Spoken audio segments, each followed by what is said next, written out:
안녕하세요. 민출살롱 전성민입니다. 오늘은 상식에 관해서 이야기를 나누고 싶습니다. 상식은 창조주 하나님께서 사람에게 주신 지혜라고 말할 수 있겠는데요. 요즘 기독교가 상식적이지 않은 것 같아서 속상할 때가 참 많이 있습니다. 과연 신앙과 상식은 어떤 관계인지 생각해 보겠습니다. 바울은 성도들이 세상에서 살아가면서 세상에 있는 사람들과 사귀지 않으려면 세상을 나가야만 할 것이라고까지 말했습니다. 아무리 기독교인이라 하더라도 세상에서 살아가는 한 세상 사람들과 만나고 사귀어야 합니다. 그런데 한 가지 역설이 있어요. 하나님께서는 자신의 백성을 세상에 보내셨습니다. 그럼에도 불구하고 신앙생활을 열심히 하면 열심히 할수록 성도들의 삶이 교회 봉사로만 축소되는 세상 사람들과의 만남이 없어지는 역설적인 상황이 벌어집니다. 그러니 교회 생활에 매몰될수록 세상과 소통하는 방법을 잊게 됩니다. 요즘 한국교회 모습이 이런 것은 아닌가 속상하고 깝깝할 때가 많이 있지요. 하지만 바울의 말대로 참된 신앙은 세상에서 분리되는 것이 아닙니다. 이제 여기서 두 번째 문제가 생기는데요. 참된 신앙이 세상과 분리되는 것이 아니라면 그리스도인이 아닌 사람들과 같은 관점이나 가치관을 가지는 것이 가능할까요? 기독교적인 가치와 인간이라면 자연스럽고 당연하게 여길 도리와의 교집합이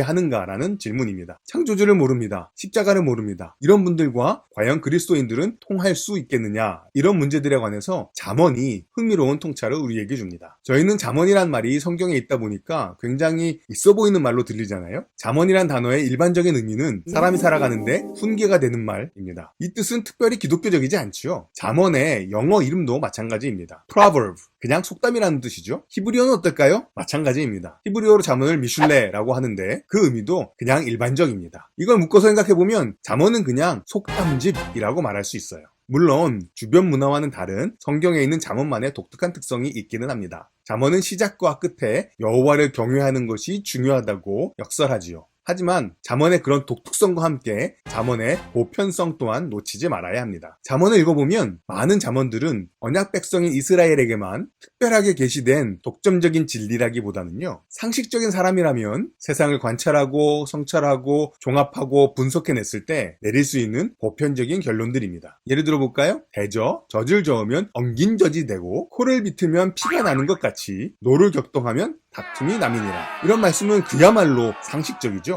학자들은 성경의 잠언과 고대 근동의 지혜 문학이 비슷하다는 사실에 주목해왔습니다. 대표적으로 22장 17절에서 23장 11절까지의 잠언은 이집트의 아메노펫의 교훈이라고 불리는 글과 굉장히 비슷합니다. 대표적으로 몇 구절만 비교해볼까요? 자, 제가 두 구절을 읽어드릴 겁니다. 어느 것이 성경의 잠언이고 어느 것이 이집트의 지혜 문학인지 한번 맞춰보세요. 너는 귀를 기울여 지혜 있는 자의 말씀을 들으며 내 지식에 마음을 둘지어다. 이것을 내 속에 보존하며 내 입술 위에 함께 있게 함이 아름다우니라. 잠언일까요? 이집트의 지혜 문학일까요? 다른 구절 읽어보겠습니다. 귀를 기울여라. 말하는 것을 들어라. 내 마음이 그것들을 이해하도록 하라. 그것들을 내 마음에 두는 것은 가치가 있다. 내 배의 상자에 그것들을 두어 내 마음의 열쇠가 되게 하라. 성경의 잠언일까요? 이집트의 지혜 문학일까요? 또 다른 예를 볼까요? 약한 자를 그가 약하다고 탈취하지 말며 공고한 자를 성문에서 압제하지 말라. 잠언일까요? 이집트의 지혜 문학일까요? 두 번째는 억압받는 자를 빼앗지 않도록 무능한 자를 엿듣지 않도록 내 자신을 지켜라. 잠언일까요? 이집트의 지혜 문학일까요? 첫 번째 것은 귀를 기울여라로 시작되는 것이 이집트의 지혜 문학이었고요. 억압받는 자를 빼앗지 않도록이라고 시작하는 것이 아메네우페의 교훈이었습니다. 잘 맞추셨나요? 하나 더 보겠습니다. 옛 지계석을 옮기지 말며 고아들의 밭을 침범하지 말지어다. 경작지에 있는 경계에서 경계석을 옮기지 말고 과부의 경계를 침해하지 말라. 경계석 이야기가 둘 다 나오고 있는데 어떤 게 성경이고 어떤 게 성경이 아닐까요?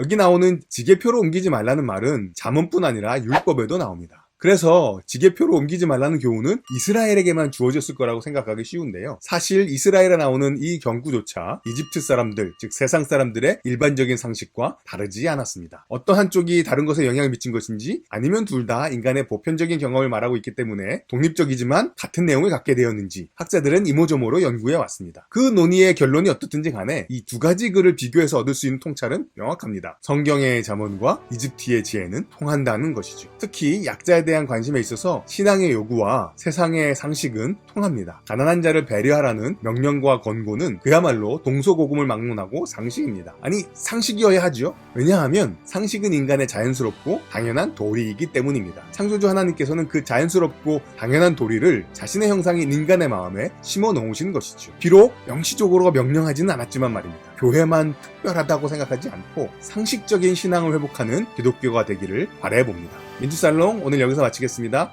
감사합니다.